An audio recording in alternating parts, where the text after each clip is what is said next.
Hey, welcome Elevate Youth to another episode of Yeet for the Week. I just wanted to share with you some scripture that I ran across this week.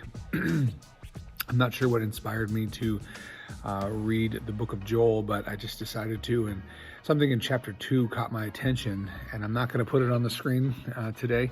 I'm going to let you go research it out, but it's a moment where it's being the day of the Lord is being described.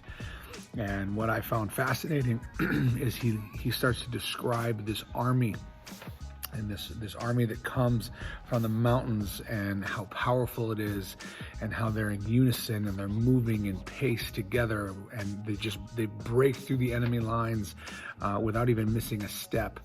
And the Lord is leading this army with a shout, and there's it's actually a pretty intimidating picture, and how terrible and awesome this day will be. And it really captivated me for a second. And actually the heading in the beginning of that chapter is this army of locusts, and he's describing this army of locusts that God uses, and I'm not going to go into all the imagery and so on, and the things that it may or may not believe or mean.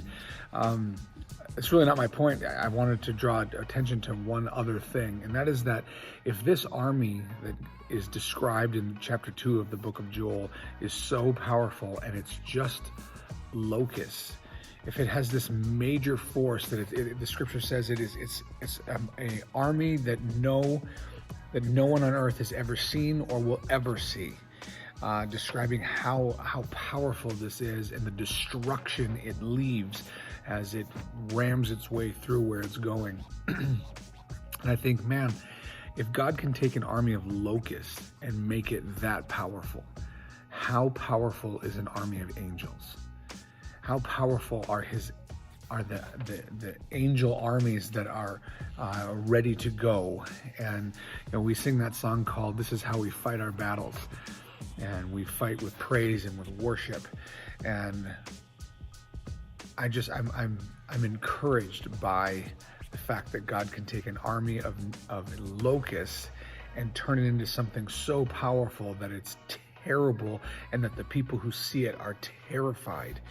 How terrified are our enemies of the army that stands with God, that won't, they don't, the scripture says the locusts don't jostle each other. They're able to stay in unison together and in step with one another. How powerful is the army of God that is fighting for us and is on our side. And that's how we fight our battles. I don't know what you're going through right now. I know this season has been testy and tricky for everybody, and nobody knows when the end is coming. But I'll tell you what, God is fighting our battles. Have a great week. I'm excited to see you soon. Take it easy.